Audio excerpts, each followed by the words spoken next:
Hello friends, welcome to करगी classes. Date आज की 31 मार्च 2021 और देख लेते हैं इंडियन एक्सप्रेस की इंपॉर्टेंट न्यूज़ जो अभी हम इस वीडियो में डिस्कस करने वाले हैं। फर्स्ट न्यूज़ है कि जो वैक्सीनेशन प्रोग्राम है वो तो देखो चल रहा है, 1 तारीख कल हो जाएगी। तो आप देखोगे लगभग 45 साल से जो भी ज़्यादा एज के हैं उन सबको वैक्सीनेशन मिलना शुरू हो जाएगा। बट अभी जो कोविड-19 से जो केसेस आ रहे हैं ना इन्फेक्शन के, वो केसेस बहुत ज़्यादा बढ़ गए हैं। तो इस वजह से इस सिचुएशन को बैड नहीं वर्ड्स कंसिडर किया जा रहा है कि वैक्सीनेशन के चलने के बावजूद इतने सारे कोविड केसेस नए आ रहे हैं, तो ये चिंता का कारण है। तो बेसिकली इसमें इतनी कोई इन्फॉर्मेशन हमारे लिए है नहीं, तो इससे हम डिस्कस नहीं करेंगे। इधर आप देखोगे कि म्यांमार में हमें पता है कि मिलिट्री कू हो गया था एक महीने पहले। तो वहाँ पर जो भी प्रो डेमोक्रेटिक या प्रो डेमोक्रेसी इंडिविजुअल्स हैं जो प्रोटेस्ट कर रहे हैं मिलिट्री रूल के अगेंस्ट में, उन लोगों पर अटैक किया जा रहा है, इवन उन पे ओपन फायर की जा रही है। तो ऐसे चलते लगभग 500 से ज़्यादा लोगों की डेथ हो चुकी है म्यांमार में। अब हो क्या रहा है कि म्यांमार से वो लोग अपनी जान बचाते हुए कहाँ पर आ रहे हैं, हमारे यहाँ पर मिज़ोरम, मणिपुर, जो भी स्टेट्स बॉर्डर शेयर करते हैं, इंडियन स्टेट्स बॉर्डर शेयर करते हैं म्यांमार के साथ में, उन स्टेट्स में आकर के वो अपनी जान बचाने की कोशिश कर रहे हैं। बट इंडियन गवर्नमेंट की तरफ से जो एक ऑर्डर डिक्लेयर हुआ था उसमें ये कहा था कि असम राइफल जो है वो बॉर्डर पर निगरानी रखे कि म्यांमार से कोई भी इलीगल वे में या फिर बिना कोई परमिशन के एंटर ना हो पाए इंडियन टेरिटरी में, चाहे वो मिज़ोरम हो चाहे मणिपुर हो। ओके, तो उस चीज़ को लेकर के ये आर्टिकल दिया हुआ है। बट वहाँ पर जो स्टैब्लिशमेंट है, मणिपुर की सरकार, ये देखो नीचे वाला आर्टिकल, नीचे वाली न्यूज़ में भी यही चीज़ बताई जा रही है कि मणिपुर की सरकार और मिज़ोरम की सरकार दोनों ने अपनी तरफ से एक चीज़ क्लियर कर दी है कि म्यांमार से जो कोई भी आएगा, बेसिकली है क्या कि म्यांमार और मणिपुर मिज़ोरम के लोगों के बीच में मैट्रिमोनियल रिलेशंस हैं, मतलब इनके रिश्तेदारी बहुत है। तो एक रिश्तेदार दूसरे रिश्तेदार को ही नहीं बचाएगा तो क्या करेगा, तो वो परिस्थिति वहाँ पर बन रही है। तो ऐसे में क्या है कि म्यांमार और इंडिया की जो बॉर्डर है वो पोरस बॉर्डर है। कहने का मतलब कि इंडियन ये बॉर्डर है, मान लो इधर इंडिया है और इधर म्यांमार है, तो यहाँ पर इंडियन लोग जो है म्यांमार में इस बॉर्डर से 16 किलोमीटर दूरी तक जा सकते हैं। सिमिलरली म्यांमार के लोग इंडिया की तरफ 16 किलोमीटर दूरी तक आ सकते हैं। तो इस डिस्टेंस में जो लोग भी हैं वो कहीं ना कहीं एक दूसरे से रिलेशनशिप में भी मेंटेन रखते हैं, एक दूसरे से मैट्रिमोनियल रिलेशन या रिश्तेदारी है वो भी चलती रहती है इनकी। तो ऐसे में चलते म्यांमार के जो लोग यहाँ से छोड़ करके इंडिया में आते हैं तो उन लोगों को वो प्रोटेक्शन देने की बात कर रहे हैं, जबकि इंडियन गवर्नमेंट का जो ऑर्डर है वो इस चीज़ को मना करता है। तो इसी को लेकर के आर्टिकल है, ज़्यादा कुछ डिटेल में पढ़ने की हमें ज़रूरत है नहीं। ये आर्टिकल भी हम डिस्कस नहीं करेंगे, ये भी नहीं करेंगे, ये भी नहीं करेंगे। आगे देखते हैं। नेक्स्ट जो इंपॉर्टेंट न्यूज़ है वो ये कि अफ़गानिस्तान में अगर पीस लॉन्ग टर्म के लिए इस्टेब्लिश करनी है तो वहाँ पर डबल पीस की ज़रूरत है। डबल पीस का मतलब क्या हो गया कि अफ़गानिस्तान के अंदर, मतलब इनसाइड अफ़गानिस्तान एंड सराउंडिंग, कि अफ़गानिस्तान से जो भी कंट्रीज़ बॉर्डर शेयर करते हैं उन कंट्रीज़ के साथ में भी अफ़गानिस्तान के रिलेशन पीसफुल होने चाहिए। तो इसको लेकर के हमारी तरफ से हमारे external affair minister S Jaishankar गए हुए हैं, जो कि तजिकिस्तान की कैपिटल दुशांबे में अफ़गानिस्तान पीस प्रोसेस को लेकर के कॉन्फ्रेंस हो रही है, और उसी की साइडलाइन में पाकिस्तान और इंडिया के फॉरेन अफेयर मिनिस्टर या फिर कह सकते हैं एक्सटर्नल अफेयर मिनिस्टर वो भी बातचीत करेंगे। ठीक है, तो बेसिकली इसमें थोड़ा ज्योग्राफी का भी पॉइंट आ गया कि आप सेंट्रल एशिया का जो मैप है वो अच्छे से देखें। वो अभी मैं आपको दिखा देता हूँ। अभी हम देखेंगे सेंट्रल एशिया का मैप डिटेल में, और साथ में इस आर्टिकल के भी कुछ कंटेंट को जानने की कोशिश करेंगे।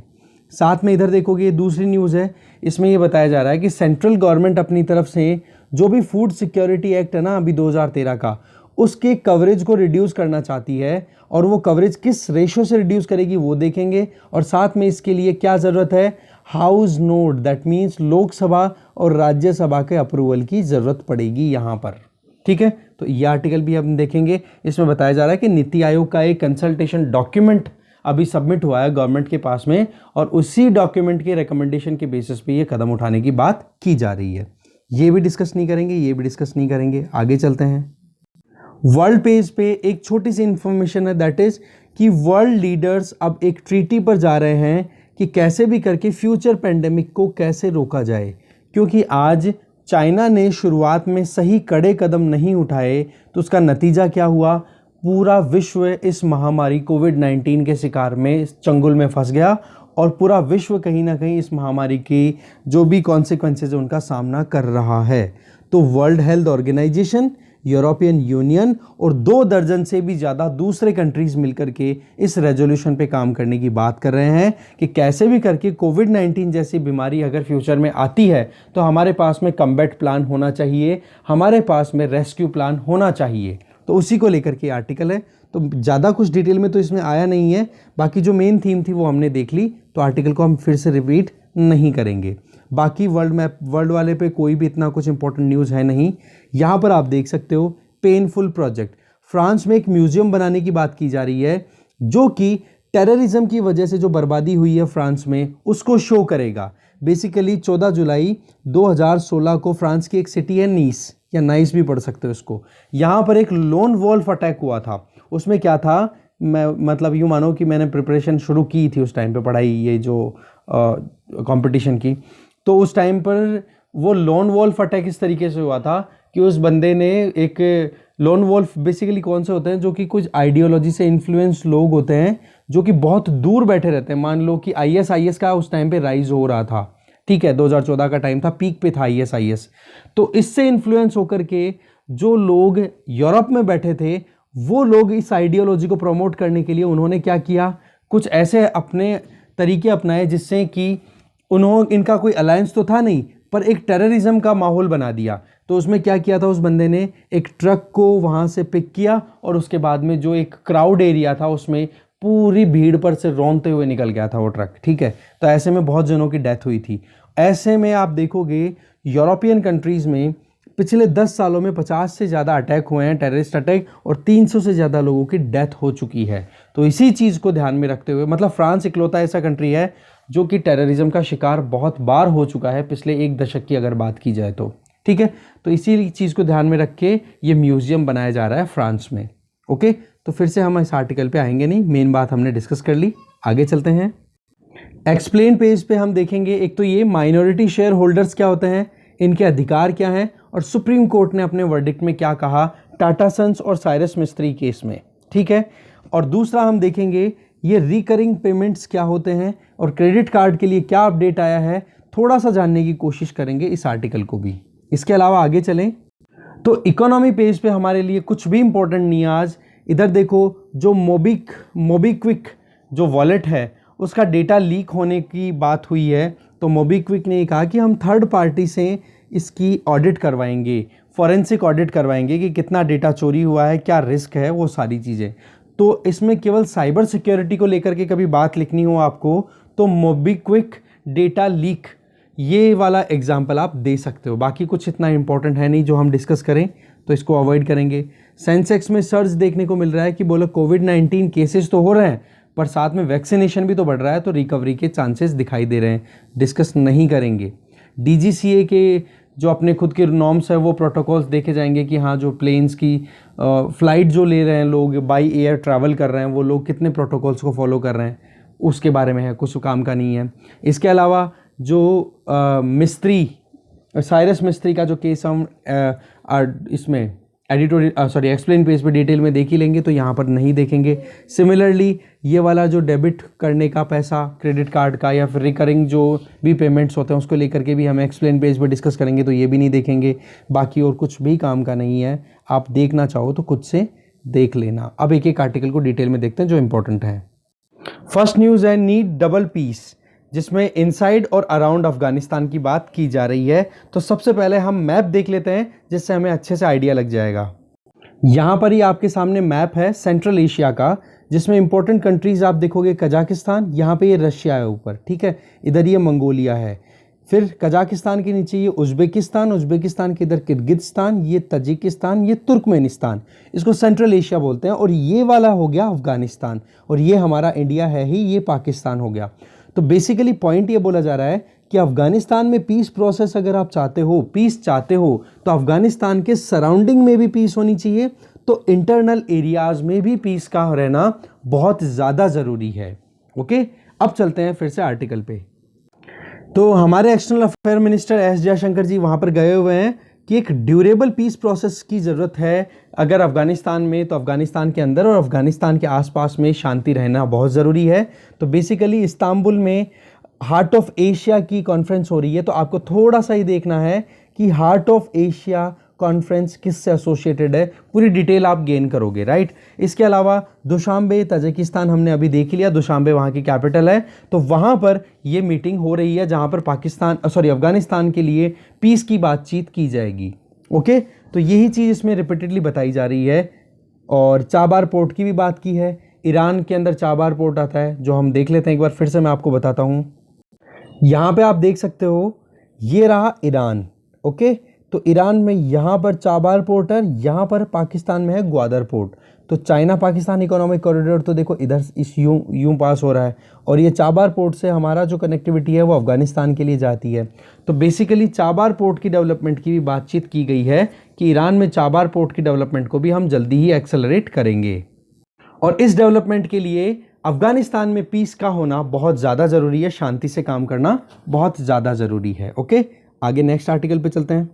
नेक्स्ट न्यूज़ है कि अगर सेंट्रल गवर्नमेंट जो भी फूड कवरेज है, फूड लॉ जो है ना, नेशनल फूड सिक्योरिटी एक्ट 2013, उसकी कवरेज को अगर रिड्यूस करना चाहती है तो उसके लिए हाउस नोट की ज़रूरत है, मतलब पार्लियामेंट से उसको पास करवाने की ज़रूरत है। बेसिकली नीति आयोग के डिस्कशन पेपर में एक रिकमेंडेशन दी गई है कि अब ज़रूरत है कि कैसे भी करके जो नेशनल फूड सिक्योरिटी एक्ट के अंडर में अर्बन और रूरल पॉपुलेशन को जो कवरेज दिया हुआ है उसको रिड्यूस किया जाए। तो करंटली अगर हम देखें तो नेशनल फूड सिक्योरिटी एक्ट के अंडर में रूरल पॉपुलेशन का 75% हिस्सा है वो फूड सिक्योरिटी एक्ट के अंडर आता है, और दूसरा अर्बन पॉपुलेशन का टोटल का 50% जो है वो आप देखोगे इसमें फूड सिक्योरिटी एक्ट के अंडर में कवर आता है। तो उसको रिड्यूस करके नीति आयोग के पेपर ने क्या कहा है, बोला अर्बन को तो 60% पे लेके आ जाओ, और रूरल को तो 60% पे लेके आ जाओ, और अर्बन को 40% पे लेकर के आ जाओ। तो बेसिकली हंगर फ्री इंडिया के लिए काम करने के लिए नेशनल फूड सिक्योरिटी एक्ट को बनाया गया था, और उसी को रिव्यू करने के लिए एक मीटिंग हुई, और उस मीटिंग में बहुत सारे एक्सपर्ट्स ने पार्टिसिपेट किया, जैसे कि हमारे chief economic adviser doctor K V. Subramanian, food secretary Sudhanshu Pandey, और जो रूरल डेवलपमेंट है, स्टैटिस्टिक्स एंड प्रोग्राम इम्प्लीमेंटेशन, मौसमी मिनिस्ट्री के जो सेक्रेटरी हैं, उनकी बातचीत हुई। तो बेसिकली पॉइंट अभी ये आ जाता है कि जो फूड सिक्योरिटी एक्ट है उसमें अगर ये रिडक्शन किया जाता है तो उसका फ़ायदा क्या रहेगा। तो बेसिकली पॉइंट यहाँ पर ये है अभी कि 2011 की जो भी डेट सेंसस यूज़ की गई थी, जिसके बेसिस में नेशनल फूड सिक्योरिटी एक्ट को अप्लाई किया गया है, तो उसकी कॉस्टिंग जो है वो अभी करंटली चल रही है 81.35 करोड़ रुपए, ठीक है, जो कि रिड्यूस होकर के कितनी हो जाएगी, जो कि बढ़कर के कितनी हो जाएगी अगर पॉपुलेशन को ही एक्सपेंड कर दिया जाता है बिना कोई चेंजेस के, वो हो जाएगा 89.52 करोड़। अगर ये जो अलोकेशन है जो 75% रूरल रीजन में है उसको रिड्यूस करके 60% कर दे, और अर्बन एरियाज में जो कि 50% है उसको रिड्यूस करके 40% कर दे, तो ये कॉस्टिंग रिड्यूस होकर के कितनी हो जाएगी 71.62 करोड़ फैमिलीज। बेसिकली रुपए नहीं है, ये करोड़ फैमिलीज हो जाएंगी, मतलब इंडिविजुअल, 81.32 करोड़ 35 करोड़ लोग से 81.35 करोड़ लोगों से बढ़कर के हो जाएगी 89.52 करोड़ अगर कोई चेंजेस नहीं किया जाता है, ठीक है। और अगर कोई चेंजेस किए जाते हैं जिसमें अर्बन और रूरल कवरेज को रिड्यूस कर दिया जाए 60-40 के बेसिस पे, तो फिर ये कवरेज घट करके कितना हो जाएगा 71.62 करोड़ इंडिविजुअल्स। बेसिकली इसमें एक चीज़ और देखें, हम बेसिकली रिपीटेडली बोल रहा हूँ, सॉरी। देखो, अंत्योदय अन्न योजना जो है उसके अंडर में अभी लगभग 2.37 करोड़ हाउस होल्ड्स को बेनिफिट मिलता है। तो ओवरऑल आज देखोगे तो लगभग 9 करोड़ लोगों को बेनिफिट मिलता है जो अंत्योदय अन्न योजना है उसके अंतर्गत, जिसमें क्या किया जाता है कि एक हाउस होल्ड को 35 किलोग्राम फूड ग्रेन मिलता है महीने के हिसाब से, जो कि लगभग 70.35 करोड़ इंडिविजुअल्स को फ़ायदा पहुंचाता है, ठीक है। और इसमें आप देखोगे जो प्रायोरिटी बेस हाउस होल्ड्स हैं उनकी बेसिस में बात करो तो 70.3, ये डेटा थोड़ा टेंटेटिव ही है, आपको थोड़ा सा काम क्या करना है वो मैं बता देता हूँ कि अंत्योदय अन्न योजना के बारे में आप डिटेल पिक करोगे, ठीक है। नेशनल फूड सिक्योरिटी एक्ट के बारे में डिटेल रीड आउट करोगे। ये तो क्या है कि प्रपोजल दिया है, रिकमेंडेशन दी है ये तो आप मेंस में काम में ले सकते हो, पर ये जब इम्प्लीमेंट हो जाएगी ना, जब लोकसभा से राज्यसभा से पारित हो जाएगी, तब जाके ये फैक्ट्स हमारे लिए रिमेंबर करने के लिए होंगे। बाकी जो रिकमेंडेशन नीति आयोग ने दी है वो हमने ऑलरेडी डिस्कस कर ही ली है। आगे चलते हैं। एक्सप्लेन पेज पे जो मेन आर्टिकल है वो है कि माइनॉरिटी शेयर होल्डर्स के राइट क्या हैं और सुप्रीम कोर्ट ने क्या वर्डिक्ट दिया है। देखो, टाटा सन्स का जो केस चल रहा है जिसमें साइरस पेलोनजी मिस्त्री, ये साइरस मिस्त्री, ठीक है, इनको एक तरीके से एग्जीक्यूटिव चेयरमैनशिप से हटा दिया गया, फिर इनको मना किया गया कि भाई आप एग्जीक्यूटिव चेयरमैन नहीं बन सकते हो। तो उसके पीछे ये साइरस मिस्त्री और साथ में एक और ग्रुप है, ठीक है, जो कि टाटा कंपनी में इन्वेस्टर है बहुत बड़ा, जिसका नाम है शाहपुरजी पलोनजी, एसपी ग्रुप जिसको हम बोलेंगे, ठीक है। तो एसपी ग्रुप और साइरस मिस्त्री ग्रुप दोनों ने मिलकर के और फिर बाद में सुप्रीम कोर्ट में पिटीशन डाली और company law tribunal, national company law tribunal में भी अपनी पिटीशन डाली कि ये जो कुछ भी किया जा रहा है जिसमें माइनॉरिटी जो शेयर होल्डर्स हैं, स्टेक होल्डर्स हैं, उन लोगों को राइट्स नहीं दिए जा रहे कि माइनॉरिटी शेयर होल्डर जो है वो एग्जीक्यूटिव चेयरमैन नहीं बन सकता। तो इसमें सुप्रीम कोर्ट में यही बात कही कि माइनॉरिटी चेयरमैन के, माइनॉरिटी जो शेयर होल्डर्स हैं, स्टेक होल्डर्स हैं, उनके लिए ऐसा कोई राइट नहीं है। जिनके पास में मेजॉरिटी राइट होंगे वो ही बोर्ड, मतलब जो भी एग्जीक्यूटिव चेयरमैन की पोस्ट होगी उस पर उन्हीं के आदमी बैठ पाएंगे। तो सुप्रीम कोर्ट की रूलिंग क्या है, माइनॉरिटी शेयर होल्डर्स के लिए कहीं ना कहीं उनके रिप्रेजेंटेशन को रोकना, कहाँ पर, एकदम टॉप लेवल पे, एग्जीक्यूटिव चेयरमैन लेवल के ऊपर। तो बेसिकली इसी चीज़ को लेकर के कहीं ना कहीं कंसर्न फील कर रहे थे। तो हमारे पास में क्या ऐसा कोई एक्ट है जिसके बेसिस पे ये कहा जाए कि माइनॉरिटी शेयर होल्डर्स के इंटरेस्ट प्रोटेक्ट हों?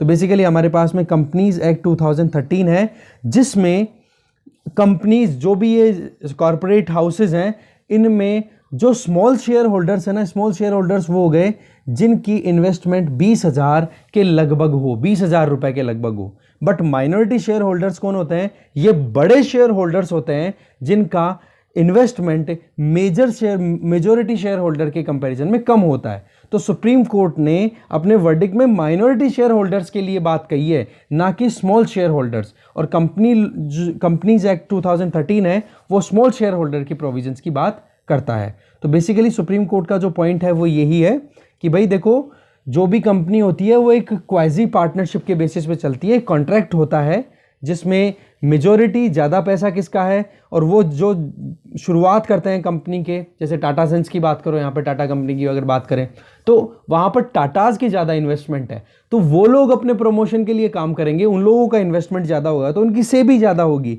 पर साथ में माइनॉरिटी जो भी हैं जिनका इन्वेस्टमेंट बहुत ज़्यादा है पर मेजॉरिटी के कंपैरिजन में कम है, तो उस केस में उनके साथ में भी उनको भी राइट्स दिए जाएंगे। पर हाँ, एग्जीक्यूटिव पोस्ट की अगर बात की जाए तो वो फिर मेजॉरिटी ही डिसाइड करेगी। तो ये है पूरा वर्डिक्ट। नेक्स्ट आर्टिकल पे चलते हैं।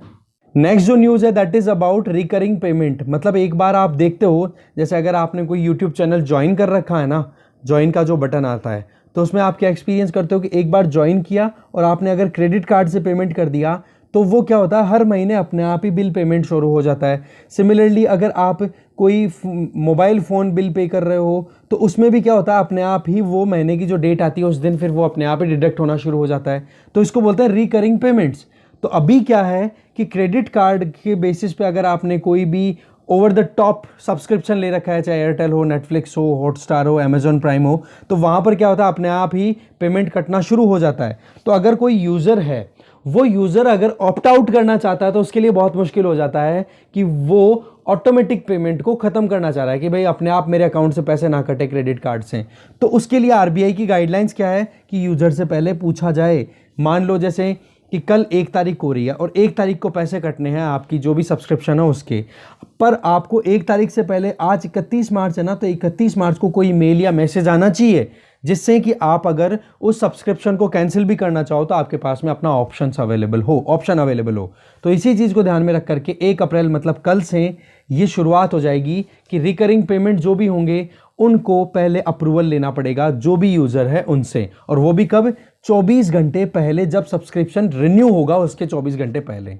ठीक है, तो ये बेसिकली आरबीआई की गाइडलाइंस को ध्यान में रख करके किया गया है, क्योंकि अभी तक क्या चल रहा था, अभी तक अपने आप ही पैसे डिडक्ट हो रहे थे, बिल ऑटोमेटिकली पे हो रहे थे, तो यूजर को मतलब एक होती है ना कि यूजर ऑप्ट आउट भी करना चाहे सब्सक्रिप्शन से, तो वो ऑटोनॉमी वहां पर नहीं रह पाती। तो आरबीआई की गाइडलाइंस को फॉलो करते हुए ये चीज की जा रही है कि रिकरिंग पेमेंट जो भी क्रेडिट कार्ड से होते हैं, अब उनमें पहले ही यूजर से अप्रूवल लिया जाएगा। ठीक है, इसी चीज को बताया हुआ है पूरा डिटेल में, आप एक बार खुद से देख सकते हो। तो इस तरीके से आज के डिस्कशन में मोटी मोटी चीजें थी वो हमने डिस्कस कर ली हैं। Thank you very much for watching this video.